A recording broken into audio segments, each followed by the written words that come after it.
Today, what I'd like to do is to go over a condition that we see quite often in the clinic and one that may be affecting you right now. And that condition is a condition that I refer to as sacroiliac joint dysfunction. Now, the sacroiliac joint is a joint that is here in the pelvis.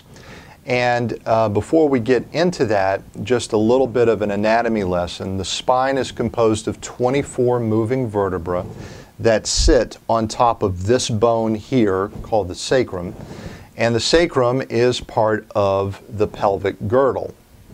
Now, the pelvis itself is basically a ring of bone that's composed of 3 bones and 3 joints. The 3 bones would be the 2 pelvic bones here, and then the 3rd bone would be the sacrum here. Okay, so the sacrum here is wedged, you'll be able to see this here, is wedged between the 2 pelvic bones. The 3 joints would be the symphysis pubis on the front side. That's where the 2 pelvic bones come together and form a joint on the front side. And then on the back side, you have the 2 sacroiliac joints themselves.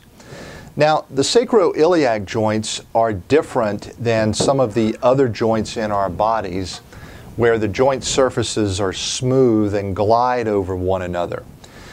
Because of the position of the sacrum being wedged between the 2 pelvic bones and having to bear the incumbent weight of the spine itself along with the upper torso, this joint, or these joints, both sacroiliac joints, have to be very, very stable. So instead of being smooth and being able to glide over one another, this joint mechanism basically locks into place. There's a little bit of movement that occurs, and we'll talk about that here in a minute, but this joint has to be very, very stable because of the weight of the body that's falling right here onto the sacrum. So that joint gets its stability by basically interlocking itself with the pelvis itself.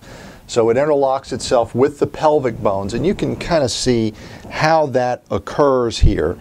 It's basically a couple of, when you take a look at the joint surfaces themselves, they look like an L that basically lock into one another and create some stability in that fashion.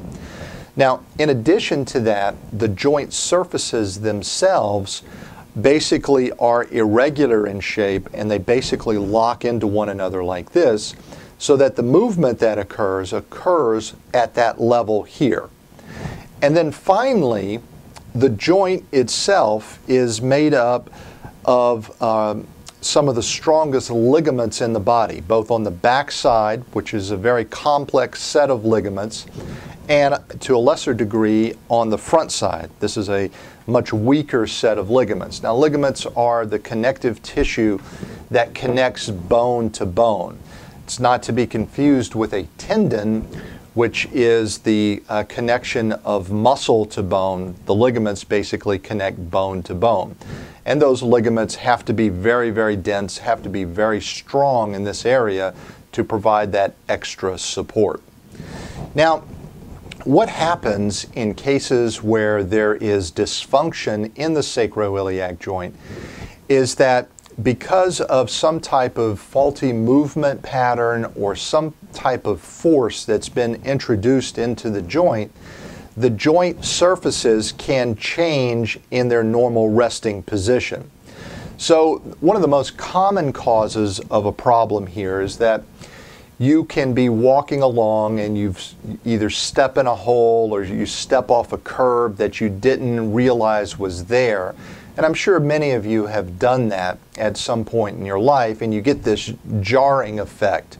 Well, what happens is that there's a force that's driven through the pelvis here into the sacroiliac joint, and it basically creates a shearing force, and the potential for a change in the resting position of that joint can take place.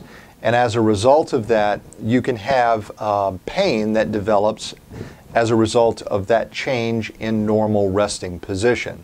The longer that goes on, the more changes that take place outside of the joint. In other words, the muscles that support the joint or that are around this area will shorten, some will weaken, and that is what we refer to as a muscle imbalance. So the way to treat this properly is to actually, number one, identify the source of the problem. And you have to understand that this is a fairly complicated system here. So there's motion that occurs here in the pelvis, there's motion that occurs here at the sacrum, and there's motion that occurs here on this front joint here. And you have to be able to know how to identify that dysfunction, number one. Number two is that once you have the pieces in place, you then have to be able to sequence the treatment in a specific order in order for there to be a restoration of the balance, not only in the muscular system that support the pelvic girdle, but also balance within the joints themselves. So that is the way that you would go about assessing and treating a particular sacroiliac joint condition.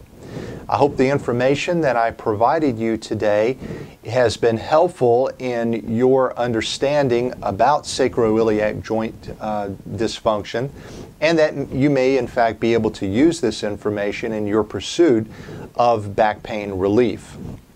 If you would like additional information about how my program might be able to help you in solving your particular situation, just click the link you see right below this video, and I'll be happy to help you with whatever problem that you may be experiencing.